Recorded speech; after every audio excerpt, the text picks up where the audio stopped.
ओम नमो भगवते वासुदेवाय। प्रिय भक्तगणों, जय श्री कृष्ण। प्रिय भक्तगणों, आप सभी का श्रीमद् भागवत गीता की दिव्य कथा में पुनः स्वागत है। अब तक हमने देखा कैसे श्री कृष्ण ने अर्जुन को आत्मा का ज्ञान दिया और बताया केवल कर्म पर अधिकार है, फल पर नहीं। अब आगे सुनिए। भगवान श्री कृष्ण कहते हैं, हे धनंजय, अर्जुन, योग में स्थित होकर कर्म करो, सफलता और असफलता में समान रहो, क्योंकि यही समत्व सच्चा योग है। भक्तों, यहाँ श्री कृष्ण हमें जीवन की एक अत्यंत महत्वपूर्ण शिक्षा देते हैं। समत्व यानी सुख दुख हानि लाभ जय पराजय में मन को स्थिर रखना। स्थिर बुद्धि वही है जो न प्रशंसा में फूलता है न निंदा में टूटता है, जो अपने कर्तव्य को ईश्वर की सेवा मानकर करता है। भगवान श्री कृष्ण आगे कहते हैं, जो स्थिर बुद्धि है वह पाप और पुण्य दोनों से ऊपर उठ जाता है, वह कर्मों के बंधन से मुक्त हो जाता है। फिर आता है एक और अमूल्य श्लोक। योग का अर्थ है कर्म में कुशलता, अर्थात वह कर्म जिसमें समर्पण हो, संतुलन हो, सेवा हो। भक्तों, अब अर्जुन धीरे धीरे समझने लगते हैं, उनका भ्रम हटने लगता है, पर श्री कृष्ण अभी और गहराई में ले जाते हैं। प्रिय भक्तों, अब सबसे पहले सुनते हैं श्रीमद् भागवत गीता के तीसरे अध्याय का महत्व। कि तीसरे अध्याय की कथा सुनने से हमें किस प्रकार का फल प्राप्त होता है, महत्व के बाद में हम सुनेंगे श्रीमद् भागवत गीता के तीसरे अध्याय की कथा। नारायण जी बोले, हे लक्ष्मी, एक शूद्र अकेला ही वन में रहता था। अनर्थों से उसने बहुत सा द्रव्य इकट्ठा किया, किसी कारण से वह द्रव्य जाता रहा। अब वह शूद्र बहुत चिंतित रहने लगा, किसी से पूछता कि ऐसा कोई अंजन बताओ जिसे नेत्र में डालकर पृथ्वी का पदार्थ निकाल लूं। तब किसी ने कहा, मदिरा, मांस मदिरा खाया पिया कर। वह मोटा कर्म करने लगा। एक दिन धन की लालसा कर चोरी करने गया, रास्ते में चोरों ने मार दिया। तदंतर उसने प्रेत की योनि पाई। उस प्रेत योनि में उसे बड़ा दुख हुआ। एक बट के वृक्ष पर रात दिन चिल्लाया करता कि कोई ऐसा भी है जो मुझे इस अधम देह से छुड़ावे। कुछ समय बाद शूद्र की स्त्री से पुत्र जन्मा। जब उसका पुत्र बड़ा हुआ तो एक दिन अपनी माता से उसने पूछा, मेरा पिता क्या करता था और देहांत किस प्रकार हुआ है। तब उसकी माता ने कहा, बेटा, तेरे पिता के पास धन बहुत था, वह सब यूं ही जाता रहा। एक दिन धन की लालसा से चोरी करने गया, परंतु मार्ग में चोरों ने उसे मार डाला। तब उसने कहा, हे माता, उसकी गति कराई थी। तब माता ने कहा, नहीं। फिर कहा, हे माता, उसकी गति करानी चाहिए। यह कहे वह पंडितों से पूछने लगा और प्रार्थना करी, हे स्वामी, मेरा पिता एक दिशा में जाकर मृत्यु को प्राप्त हुआ है, उसका उद्धार किस प्रकार हो गई। तब पंडितों ने कहा, तो गया जी जाकर उसकी गति करो, तब पितरों का उद्धार होगा। यह सुन माता की आज्ञा लेकर गया जी को गमन किया। प्रयागराज का दर्शन स्नान करके फिर आगे को चला। रास्ते में एक वृक्ष के नीचे बैठा। वहां उसको बड़ा भय हुआ।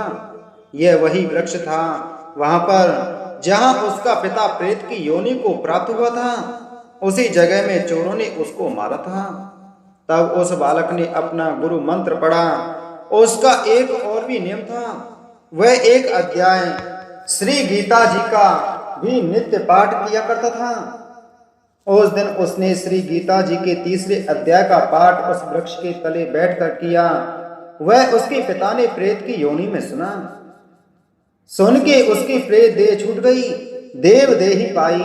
स्वर्ग से विमान आए और वह विमान पर चढ़कर उसके सामने आया और आकर आशीर्वाद दिया और कहा, हे पुत्र, मैं तेरा पिता हूं जो मरकर प्रेत हुआ था। इस तेरे पाठ करने से मेरी यह देव देही हुई। अब मेरा उद्धार हुआ है। अब तू गयाजी में अपनी खुशी से जा। इतना सुनकर पुत्र ने कहा, हे पिताजी, कुछ और आज्ञा करो जो मैं आपकी सेवा करूं। तब उस देवदेही ने कहा, देख, मेरी 7 पीढ़ियां पिता नरक में पड़ी हैं, बड़े दुखी हैं। अब तू श्री गीता जी के 3रे अध्याय का पाठ करके उनको इस दुख से मुक्ति प्रदान कर। इतना वचन कहकर वह देवदेही स्वर्ग को गई। तब बालक ने वहां 3रे अध्याय का पाठ किया और सब पितरों को पुण्य देकर वैकुंठगामी किया।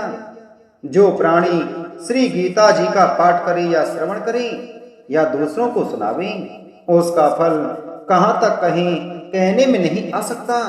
तब नारायण जी ने कहा, हे लक्ष्मी, यह 3रे अध्याय का जो फल मैंने तेरे लिए कहा है सो तूने सुना है। अब तू श्रीमद् भागवत गीता के 3रे अध्याय की कथा सुन। अर्जुन ने पूछा, हे जनार्दन, यदि आपके तप से कर्म से बुद्धि श्रेष्ठ है तो केशव मुझे इस घोर कर्म में क्यों लगाते हो? मिले हुए वचनों से आप मेरी बुद्धि को भ्रम में डाल रहे हो। निश्चय करके मुझे बतलाइए जिससे मैं कल्याण को प्राप्त हूँ। श्री कृष्ण जी बोले, हे निष्पाप अर्जुन, मैं पहले समझा चुका हूँ कि इस लोक में 2 प्रकार की निष्ठा कही है। एक तो सांख्य वालों का ज्ञान योग और दूसरा योगियों का कर्म योग। कर्मों का प्रारंभ न करने से ही कोई निष्कर्म नहीं कहलाता और कर्मों का त्याग करके संन्यास करने से ही किसी को सिद्धि नहीं मिल जाती। मनुष्य क्षण भर भी कर्म किए बगैर नहीं रह सकता। प्रकृति के गुण ही सब मनुष्यों को कुछ न कुछ कर्म करने में लगाते हैं। जो अज्ञानी कर्मेंद्रियों को रोककर आत्मचिंतन करने के बहाने विषयों की चिंता करता है, वह पाखंडी मिथ्याचारी कहलाता है। हे अर्जुन, जो इंद्रियों को मन से दमन कर और विषयों में प्रवृत्त न होने देकर उनसे कार्य लेता है, वह कर्म योग का अभ्यास कहलाता है और श्रेष्ठ कहलाता है। अपने धर्म के अनुसार नियमित कर्म करो, क्योंकि कर्म न करने से कर्म को करना अच्छा है। बिना कर्म किए तुम्हारे शरीर का निर्वाह नहीं हो सकता। हे कौन्तेय, यज्ञ के निमित्त किए जाने वाले कर्मों को छोड़कर जितने कर्म हैं उनके करने से मनुष्य को बंधन होता है। ऐत तुम फल की इच्छा त्याग कर यज्ञ के लिए कर्म करो। सृष्टि के आरंभ काल में ब्रह्मा जी ने यज्ञ सहित प्रजा को उत्पन्न कर प्रजा से कहा था कि यज्ञ आदि कर्म करके वृद्धि को प्राप्त होंगे। यही सब कर्म तुम्हारे निमित्त कामधेनु होंगे। इस यज्ञ से तुम देवताओं को संतुष्ट करते रहो और देवता भी तुमको संतुष्ट करेंगे। इस प्रकार परस्पर बर्ताव करते हुए तुम और देवता कल्याण को प्राप्त होंगे। यज्ञ आदि कर्मों से प्रसन्न होकर देवता तुमको इच्छित सुख की सामग्रियां देंगे, परंतु उनके दिए हुए दान को जो बिना उनका भोग लगाए ग्रहण करता है वह चोर है। 5 महायज्ञ करके जो शेष बचा हुआ भोग ग्रहण करते हैं वे सब पापों से मुक्त हो जाते हैं, और जो अपने निमित्त ही अन्न पकाते हैं वे पापी पुरुष पाप को ही भक्षण करते हैं। अन्न से ही प्राणियों की उत्पत्ति होती है। अन्न मेघ से उत्पन्न होता है। मेघ यज्ञ द्वारा जल बरसाता है और यज्ञ की उत्पत्ति कर्म से होती है। कर्म की उत्पत्ति ब्रह्म से हुई है और ब्रह्म अक्षर परमात्मा से। इस कारण सदा सब पदार्थों में रहने वाला जो ब्रह्म है वह सब यज्ञों में प्रस्तुत है। हे पार्थ, इस प्रकार चलाए हुए कर्म के चक्र के अनुसार जो नहीं चलता है वह पापमय है। जो पुरुष आत्मा में ही रत रहता है और आत्मानंद अनुभव से तृप्त रहता है उसे कुछ भी कार्य शेष नहीं। वह कोई कर्म करे या ना करे उसको कोई प्रयोजन अथवा लाभ नहीं है, और किसी प्राणी से अपना लाभ कराने की भी उसे कोई आवश्यकता नहीं। इसलिए तुम भी फल की प्राप्ति इच्छा त्याग कर कर्तव्य पालन करते रहो, क्योंकि फल की इच्छा को त्याग कर्म करने वाला पुरुष मोक्ष को प्राप्त होता है। राजा जनक आदि ने भी कर्म सिद्धि पाई है। इसी प्रकार तथा लोक संग्रहण को देखते हुए भी तुमको कर्म करना उचित है। श्रेष्ठ पुरुष जिस जिस कर्म का आचरण करता है दूसरे मनुष्य उसी मार्ग पर चलते हैं और वह जिसको प्रमाणित मानता है उसी के अनुसार सब उत्तम मानते हैं। हे पार्थ, मुझको तीनों लोक में कुछ भी कर्म शेष न रहा और न कोई अप्राप्त वस्तु प्राप्त करनी है, फिर भी मैं कर्म करता ही रहता हूँ। यदि हम ही आलस्य रहित होकर कर्मों को नहीं करेंगे तो मनुष्य हर प्रकार से हमारे ही पथ का अनुकरण करेंगे। जो मैं ही कर्म ना करूं तो सब लोग भी ना करने से नष्ट हो जाएंगे। इसलिए मैं ही वर्ण संकरों के उत्पन्न करने का हेतु बनकर प्रजा को नष्ट करने वाला समझा जाऊंगा। जिस प्रकार अज्ञानी फल की इच्छा करके कर्म करता है, वैसे ही फल की इच्छा न करते हुए ज्ञानी को लोक शिक्षा की इच्छा करते हुए कर्म करना उचित है। कर्म में आसक्त अज्ञानियों की बुद्धि में ज्ञानी भेदभाव उत्पन्न न करें, परंतु आप स्वयं कर्म करता हुआ उससे भी प्रसन्नता पूर्वक कर्म करावे। हे अर्जुन, सब कर्म प्रकृति के गुण से ही उत्पन्न होते हैं, परंतु जिनकी बुद्धि अहंकार से भ्रष्ट है, ऐसे मूर्ख लोग समझते हैं कि हम करता हैं, परंतु जो गुण और कर्म के विभाग को सच्चा तत्व जानता है, वह ज्ञानी पुरुष यह समझकर इसमें आसक्त नहीं होता कि गुणों का यह खेल आपस में हो रहा है। हे अर्जुन, अध्यात्म बुद्धि से सब कर्मों को तुम मुझ में अर्पण करके कर्म फल की आशा छोड़कर संग्राम करो। जो पुरुष श्रद्धा पूर्वक मेरे वचनों पर दोष दृष्टि न करके मेरे इस मत के अनुसार आचरण करते हैं, वे लोग कर्म बंधन से निश्चय मुक्त हो जाते हैं। और जो अज्ञानी इस मत पर दोष दृष्टि करते हुए इसको ग्रहण नहीं करते, वे संपूर्ण ज्ञान से रहित हैं। उनको नष्ट हुआ जानो। अपना कठिन धर्म ही दूसरों के सहज धर्म से हितकर होता है। स्वधर्म में मरना भी कल्याणकारक है, परंतु अन्य धर्म भयानक है। अर्जुन बोले, हे श्री कृष्ण, पुरुष को पाप करने की इच्छा न होते हुए भी कौन उसे बलात् पाप के मार्ग में प्रवृत्त करता है? श्री कृष्ण बोले, हे अर्जुन, रजोगुण से उत्पन्न होने वाला काम और क्रोध मनुष्य को पाप मार्ग में ले जाता है। ऐसे करके उत्पन्न इच्छा कभी तृप्त नहीं होती। ये महापापी और घोर शत्रु हैं।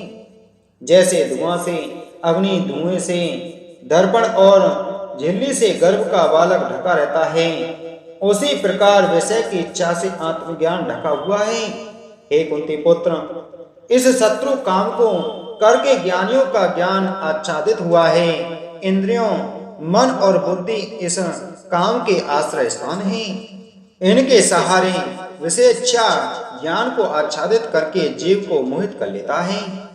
अतएव तुम सर्वप्रथम इंद्रियों को वश में करके ज्ञान और विज्ञान को नष्ट करने वाले इस पापी काम को जीतो। कहते हैं कि इंद्रियां प्रबल हैं और इंद्रियों से भी प्रबल मन है। इस प्रकार जो बुद्धि से परे है, उस आत्मा को जानकर निश्चयात्मक बुद्धि द्वारा मन को निश्चल करके, हे महाबाहो, तुम उस दुर्धर शत्रु काम को जीत लो। इति श्रीमद्भगवद गीता सुपनिषद ब्रह्म विद्या योग शास्त्री श्री कृष्ण अर्जुन संवादे आत्म कर्म योगो नाम तृतीयो अध्याय संपूर्णम। बोलो श्री कृष्ण चंद्र भगवान की जय।